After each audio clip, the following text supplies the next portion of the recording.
नमस्कार. ग्रीन रुद्राक्ष चॅरिटेबल ट्रस्टच्या या माहितीपूर्ण सादरीकरणात आपल्या सगळ्यांचं मनापासून स्वागत. आज आपण एका अशा विषयावर बोलणार आहोत जो महाराष्ट्रातल्या अनेक शेतकऱ्यांसाठी अगदी डोकेदुखीचा विषय ठरलाय, आणि तो म्हणजे शेतरस्त्यांचे वाद. यावर सोपा आणि कायदेशीर मार्ग नक्की कोणता? चला, आज आपण हेच एकदम सोप्या भाषेत उलगडून पाहूया. जरा विचार करा, आपण रोजच्या सारखं आपल्या शेताकडे जायला निघालोय आणि अचानक दिसतं की आपला पूर्वापार वापरात असलेला रस्ता कोणीतरी बंद केलाय. अशावेळी नेमकं काय करावं, कोणाकडे जावं, हा प्रश्न साहजिकच अनेकांना पडतो. चला, हीच परिस्थिती आपण बापू नावाच्या एका शेतकऱ्याच्या गोष्टीमधून समजून घेऊया. बापूंच्या शेतात जायला एकच रस्ता होता, पण त्यांचा शेजारी श्यामने काय केलं तर त्या रस्त्यावर चक्क मातीचा ढिगारा टाकून तो बंद करून टाकला. आता बापू काय करणार? त्यांच्या या प्रवासातूनच आपल्याला या समस्येवरचा उपाय सापडणार आहे. तर बापूंची ही जी अडचण आहे ती प्रातिनिधिक आहे. आपल्या अनेक शेतकरी बांधवांची हीच व्यथा आहे, पण यावर एक सोपा, जलद आणि महत्त्वाचं म्हणजे कायदेशीर उपाय आहे. तो काय आहे तेच आपण आता पाहणार आहोत. मग बापूसमोर सगळ्यात मोठा प्रश्न उभा राहतो की नक्की न्याय मागायला जायचं कुठे? कुठे गेल्यावर त्यांना पटकन आणि योग्य न्याय मिळेल? चला तर मग या समस्येकडून आता आपण थेट उपायाकडे वळूया. तर ग्रामीण भागातल्या अशा वादांसाठी आपल्या कायद्यानेच दिलेला सगळ्यात पहिला, सोपा आणि जलद उपाय म्हणजे मामलेदार न्यायालय. बघा, मामलेदार न्यायालय अधिनियम 1906 हा काही साधासुधा कायदा नाही. हा एक खास कायदा आहे जो मुळात ग्रामीण महाराष्ट्रातील शेतजमिनींचे छोटे मोठे वाद, जसे की रस्ता, पाणी वाटप, हे पटकन सोडवण्यासाठीच बनवला गेलाय. पण एक गोष्ट इथे लक्षात ठेवणं गरजेचं आहे की हा कायदा मुंबई शहराला लागू होत नाही. या कायद्याचं जे कलम 5 आहे ना, ते मामलेदारांना खूप महत्त्वाचे अधिकार देतं.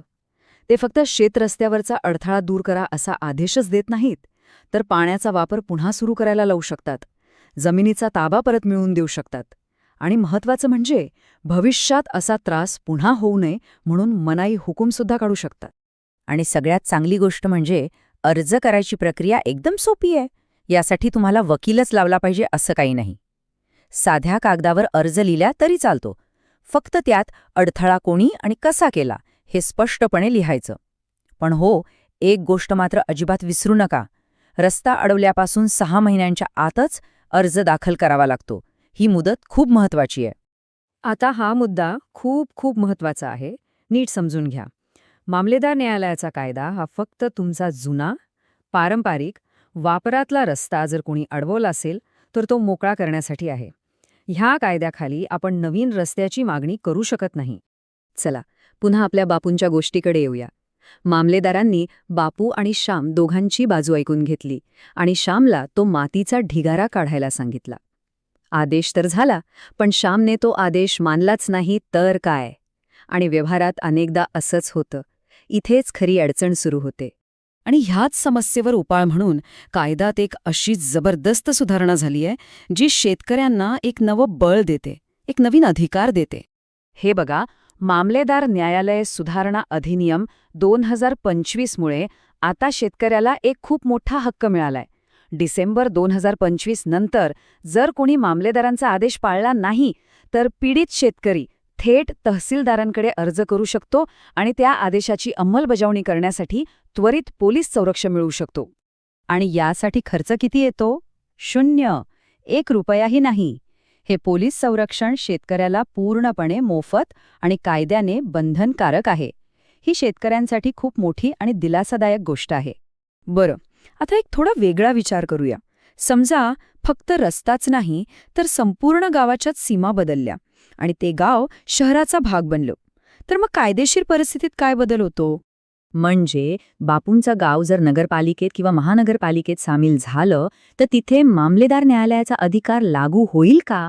हा एक खूप महत्त्वाचा कायदेशीर प्रश्न आहे. याचं उत्तर अगदी स्पष्ट आहे. मामलेदार न्यायालयाचे अधिकार फक्त आणि फक्त ग्रामीण भागातील शेतजमिनींपुरतेच मर्यादित आहेत. हे मी नाही तर 1907 सालीच वाजेचंद रामाजी विरुद्ध नंदराम डाळूराम या खटल्यात मुंबई उच्च न्यायालयाने स्पष्ट केलं आहे. त्यामुळे एकदा का गाव शहरी हद्दीत आलं की मग आपल्याला दिवाणी न्यायालयात म्हणजे सिव्हिल कोर्टातच जावं लागतं. तर बघा, हा सगळा कायदेशीर प्रवास कसा घडत गेलाय. 1906 मध्ये कायदा आला, 1907 मध्ये त्याचं कार्यक्षेत्र निश्चित झालं, मग 1966 मध्ये नवीन रस्त्यांसाठी वेगळा कायदा आला आणि 2025 मध्ये तर अंमलबजावणी अधिक सोपी आणि प्रभावी झाली. म्हणून हे कायम लक्षात ठेवा, जुना, वापरातला रस्ता मोकळा करण्यासाठी मामलेदार कोर्ट कायदा आहे. पण जर तुम्हाला पूर्णपणे नवीन रस्त्याची गरज असेल तर त्यासाठी महाराष्ट्र जमीन महसूल संहिता 1966 कलम 143 नुसार अर्ज करावा लागतो. दोन्ही कायदे आणि त्यांचे उद्देश वेगवेगळे आहेत. चला तर मग, आपण आत्तापर्यंत जे काही पाहिलं आणि समजून घेतलं त्याचा ग्रीन रुद्राक्षा ट्रस्टच्या वतीने एक सोपा आणि सुटसुटीत सारांश पाहूया, जो तुम्हाला कायम उपयोगी पडेल. ही आहे तुमची कायदेशीर चीट शीट. या एका तक्त्यात तुमच्या प्रत्येक प्रश्नाचं उत्तर आहे. समजा ग्रामीण भागातला जुना रस्ता अडवलाय, थेट मामलेदार कोर्टात जा. शेतासाठी नवीन रस्ता हवाय, मग MLRC कायद्यानुसार तहसीलदारांकडे अर्ज करा. रस्त्याचा वाद शहरी भागात आहे, मग तुम्हाला दिवाणी न्यायालयात जावं लागेल. आणि सगळ्यात महत्त्वाचं, मामलेदारांच्या आदेशाचं पालन होत नाहीये तर 2025च्या नवीन सुधारणेनुसार तहसीलदारांकडे अर्ज करा आणि मोफत पोलीस संरक्षण मिळवा. आणि ग्रीन रुद्राक्ष चॅरिटेबल ट्रस्टचा हाच संदेश आहे की योग्य माहिती हेच आपलं सर्वात मोठं शस्त्र आहे. जर आपण आपले हक्क समजून घेतले आणि योग्य ठिकाणी दाद मागितली तर अनेक अनावश्यक वाद आणि होणारा त्रास दोन्ही गोष्टी आपण टाळू शकतो. तर मग आता हा सगळा कायदेशीर मार्ग आपल्यासमोर स्पष्ट झाला आहे. आता प्रश्न हा आहे की आपण आपले हक्क वापरण्यासाठी आणि अन्यायाविरुद्ध योग्य मार्गाने आवाज उठवण्यासाठी तयार आहोत का, यावर नक्कीच विचार व्हायला हवा. या सुंदर आत्मिक प्रवासात माझ्यासोबत केल्याबद्दल तुमचे खूप खूप धन्यवाद. आणि हे ज्ञान आपल्यापर्यंत पोहोचवणाऱ्या ग्रीन रुद्राक्ष चॅरिटेबल ट्रस्टचे पुन्हा एकदा मनपूर्वक आभार. तुमचा दिवस शुभ असो.